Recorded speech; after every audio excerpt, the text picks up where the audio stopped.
Bentornati qui sul canale YouTube di Emole Cap Comics. Oggi prima intervista, in questo nuovo format, grazie a Edizioni BD. Durante la scorsa edizione del Romix, in autunno, 2025, ho avuto la possibilità di conoscere personalmente Meredith McLaren, che ha lavorato insieme a Kelly Thompson con Black Cloak. Primo numero, è uscito anche il secondo qui in Italia.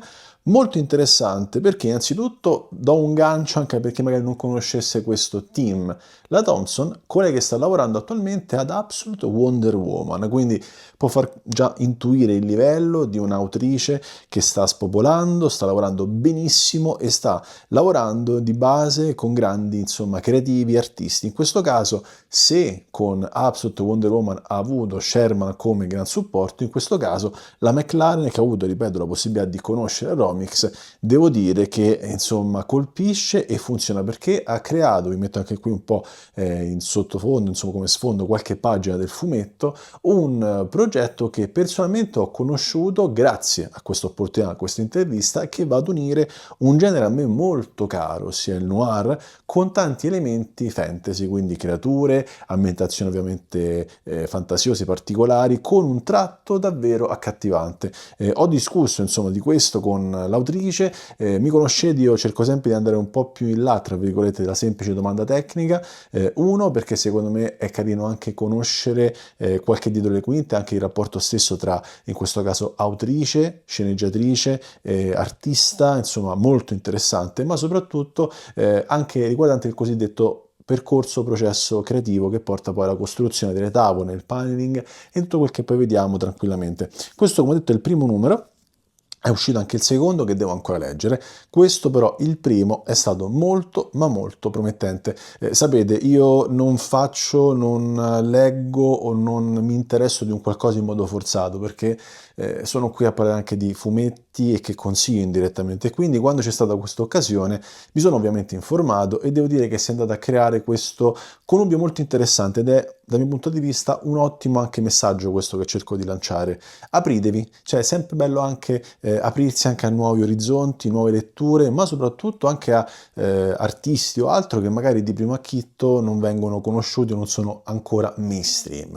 È bello poi leggere, conoscere e poi dire quando quell'opera scoppia, quando quell'opera diventa famosa, beh, io già c'ero, io conoscevo, io sapevo, ecco, apritevi, ecco, spero che questo video possa magari incuriosirvi perché a me, il primo numero mi ha dato quella sana voglia di leggere subito il secondo. Ci sarà anche una piccola domandina in merito, non spoiler per il secondo capitolo, ma vi lascio all'intervista. So as far as my creative process for Black Cloak, Kelly gives me a script where full dialogue, which characters are there, but then if it's a new scene, she gives me more of the personality of the environment and what the tone should be of the conversation. And so I adapt the lighting and art for the environment from there. More often than not, I will sketch something up for Kelly, and she will be very pleased immediately, and then I feel great. Sometimes she'll come back with notes going, hey, we need to push this a little farther. It needs to be darker, or it needs to be weirder.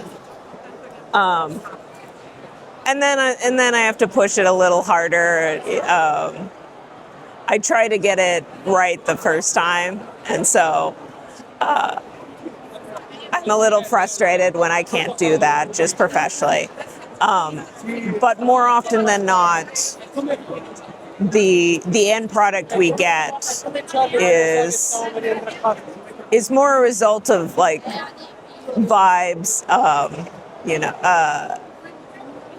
the emotion we want to elicit in the audience. So Kelly found me when I was working on a webcomic called Hinges.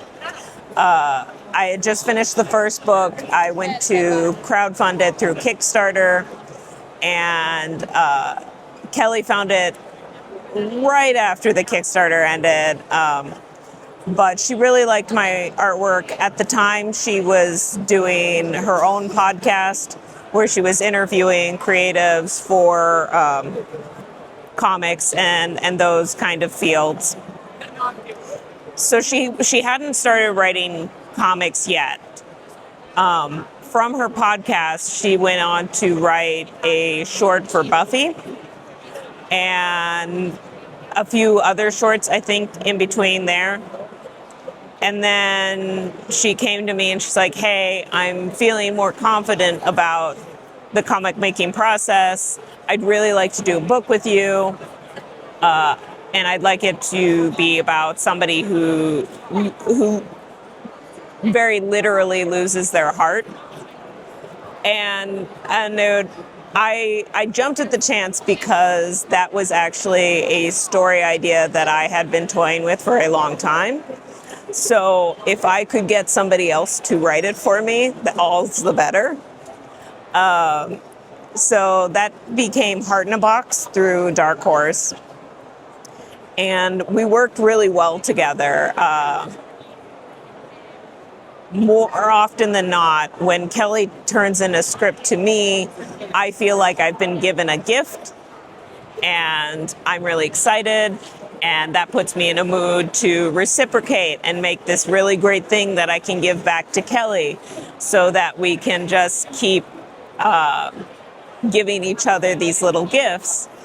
And it works. It turns out it works really well. So Heart in a Box ended. I worked with her a little bit more on Gem and the Holograms. And then about a year after that ended, Kelly was like, I really want us to do our own thing again. Heart in a Box went really well. People still love it who found it. So let's do our own thing. And that's where Black Cloak came from. So an aspect of this work that fascinates me is I can be toiling and working really hard on the project and having maybe a frustrating time with it. But at the end of the day, it's some of my best work. And you put a project down and you go back and you look at it and you're just sort of amazed, because especially with Black Cloak, I realized that my art had really elevated with this project. I had risen to meet the demands, and I was feeling really good about everything I learned how to do with this project, and because of the things that had been asked of me. And that's really satisfying as an artist to be able to look back at something and go, okay, I learned how to be better at what I do because of this book. And then the other thing that's really fascinating is just seeing other people respond to it really well. A lot of the time with comics, you're working alone in a dark room, not talking to anybody, not showing it to anyone except your writer and your editor for months at a time. So when the book comes out and people respond really well to it, it's like, oh, I did a good thing. So what you can expect from Black Cloak 2 is, with Black Cloak 1, we left with a decision having been made that it was the right decision, but the consequences were very heavy, not just for the main character, but for the city as a whole.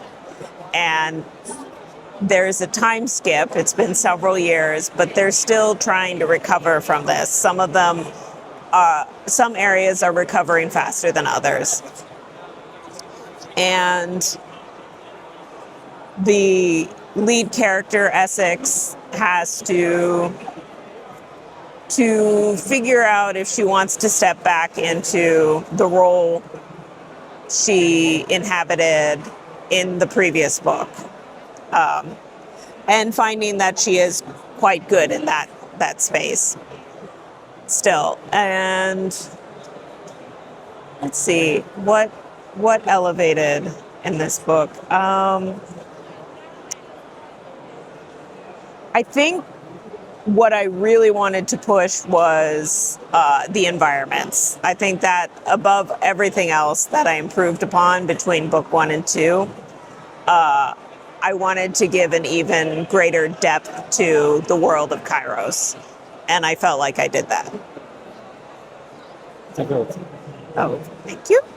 E quindi nulla, spero che vi sia piaciuta, fatemi sapere qui sotto nei commenti se avete già letto questo progetto, se così vi è nata, vi si è scatenata quella giusta scintilla di curiosità per acquistare il primo numero o semplicemente per informarvi su questo progetto. Sicuramente io nelle prossime settimane acquisterò anche il secondo volume perché mi interessa da recuperare assolutamente. Ricordo, come ho già detto anche, magari si è un po' percepito nell'intervista, che questo progetto è stato anche nominato per i premi Eisner come nuova migliore storia, quindi fa capire che comunque, apro una parentesi, premi Eisner che cosa sono? Perché magari spesso do per scontato alcune cose, ma magari c'è all'ascolto qualcuno che si sta addentrando in questo mondo.